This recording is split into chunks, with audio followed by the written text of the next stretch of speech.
Got the roof sanded. Got all this sanded.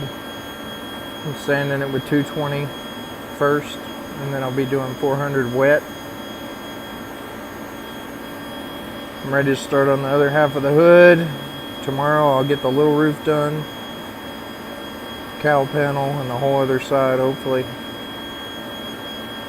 Man, I'm not feeling it right now. I made myself a trash bag diaper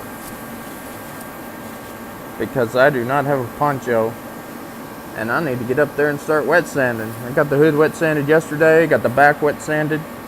Now I'm going to start on the roof and work my way down and around. See how far I get and wear my trash bag diaper. Oh, I don't want to get wet, but it's cold. I'm trying to get the shop warm, but Pluto, you cold? Sitting beside the fireplace, he's still cold. Well, the whole thing's wet sanded and scuffed.